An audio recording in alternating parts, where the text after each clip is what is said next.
Assalamualaikum warahmatullahi wabarakatuh. Hai teman-teman semuanya, kembali lagi di channel aku Discussion Islamic. Nah, pada kali ini aku akan membahas akuntansi lembaga keuangan syariah. Sebelumnya teman-teman tahu nggak sih akuntansi lembaga keuangan syariah itu apa?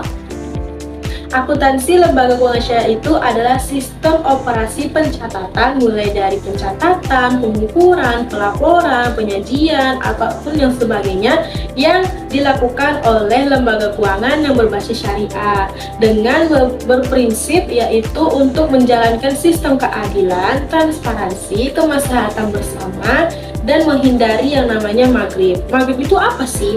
Maghrib itu adalah maisir atau spekulasi, goror atau ketidakpastian, dan riba adalah bunga atau tambahan ketika bertransaksi. Nah, di dalam akuntansi lembaga keuangan syariah itu ada akad-akad yang dilandasinya sesuai dengan jenis-jenisnya, yaitu ada akad penghimpunan, akad pembiayaan. Nah, pembiayaan ini dibagi lagi menjadi pembiayaan kerjasama, pembiayaan jual beli, pembiayaan sewa menyewa, dan ada pun akad sewa menyewa, dan yang terakhir itu ada akad penjaminan. Nah, mari kita bahas secara sederhana dari akad-akad itu semua ya teman-teman. Nah, teman-teman semuanya, akad yang pertama yaitu akad penghimpunan. Contoh akad yang dilandasinya itu adalah wadiah. Wadiah ini biasanya digunakan untuk jenis produk tabungan dan giro. Nah, adapun wadiah itu juga dibagi menjadi dua macam. Ada wadiah yad amanah dan ada wadiah yad domanah. Yad amanah ini dananya itu tidak boleh dikelola oleh bank syariah, sedangkan yad domanah itu dananya boleh dikelola oleh bank syariah. Nah, adapun PSAK yang mengatur untuk akad yang berjenis wadiah ini adalah pada PSAK 401. Nah, teman-teman semuanya, akad selanjutnya yaitu akad pembiayaan. Nah, akad pembiayaan ini itu dibagi lagi menjadi tiga, teman-teman. Ada akad kerjasama, akad pembiayaan kerjasama, akad pembiayaan jual beli, akad pembiayaan sewa menyewa.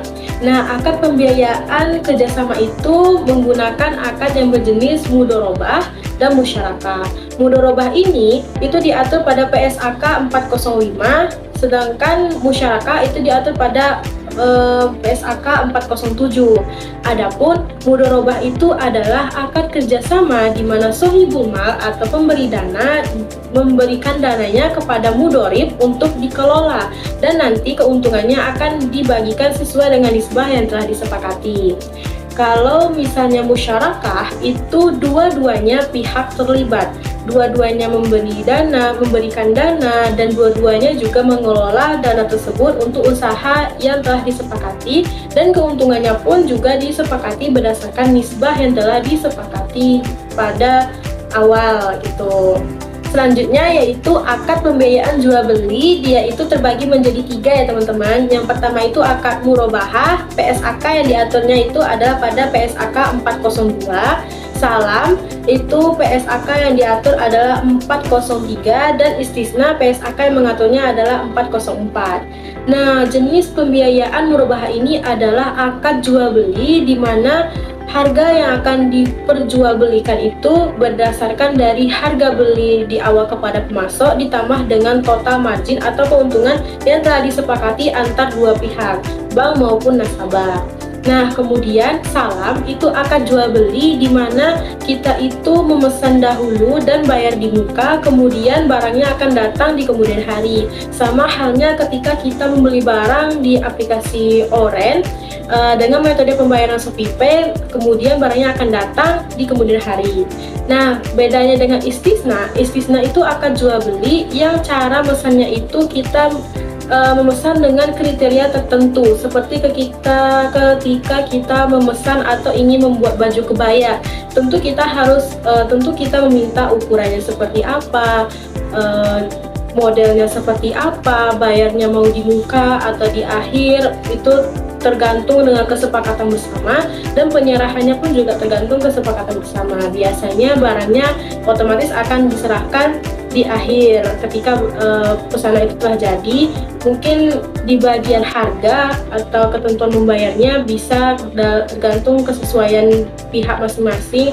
Ada yang biasanya DP atau mau bayar di akhir, itu tergantung kesepakatan dari kedua belah pihak.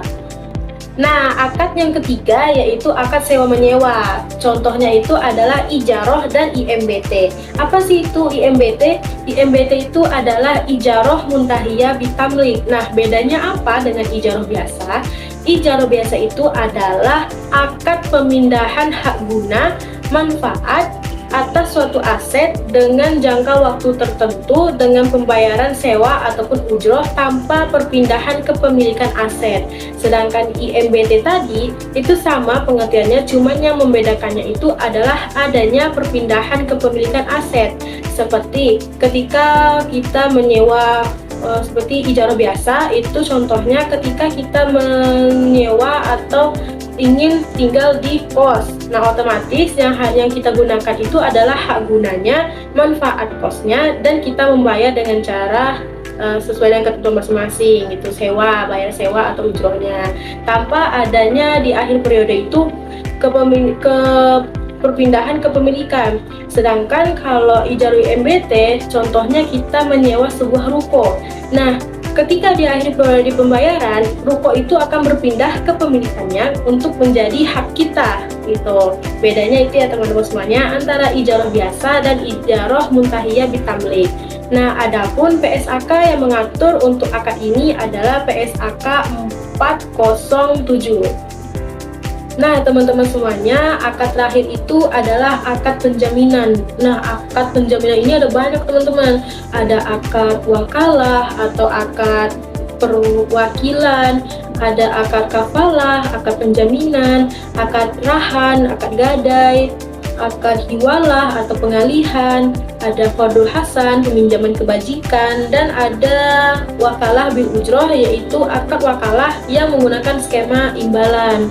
Nah, pembahasan pada akad ini tidak terlalu panjang teman-teman, karena dia itu tidak terlalu banyak yang perlu dibahas. Mungkin aku akan bahas secara singkat seperti ini saja, yang intinya saja seperti wakalah itu adalah perwakilan ketika mengurus suatu urusan tertentu di sebuah bank gitu.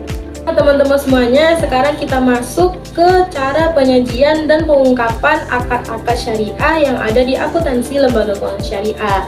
Di sini aku akan menjelaskan satu cara penyajian dan pengungkapan akad.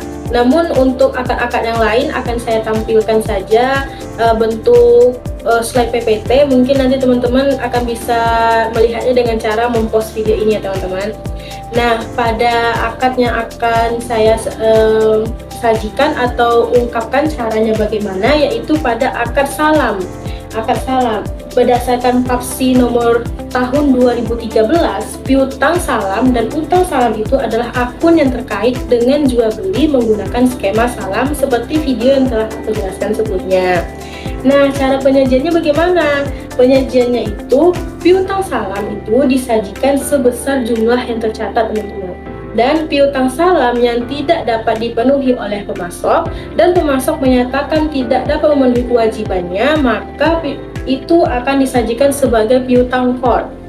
Dan yang kedua, utang salam itu disajikan sebesar jumlah yang tercatat juga.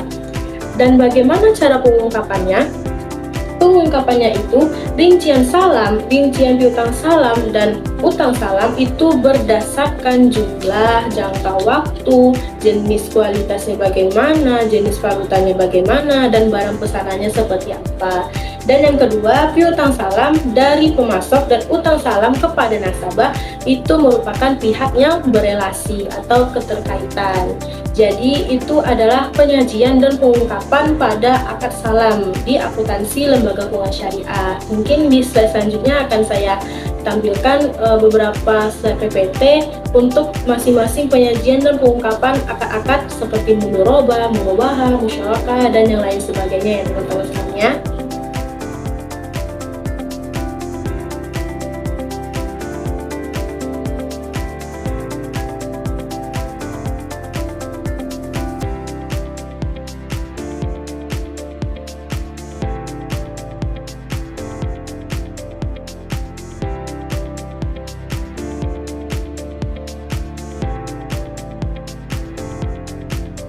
Oke teman-teman semuanya, sampailah kita ke pembahasan terakhir, yaitu bagaimana peran DPS dalam akuntansi lembaga keuangan syariah.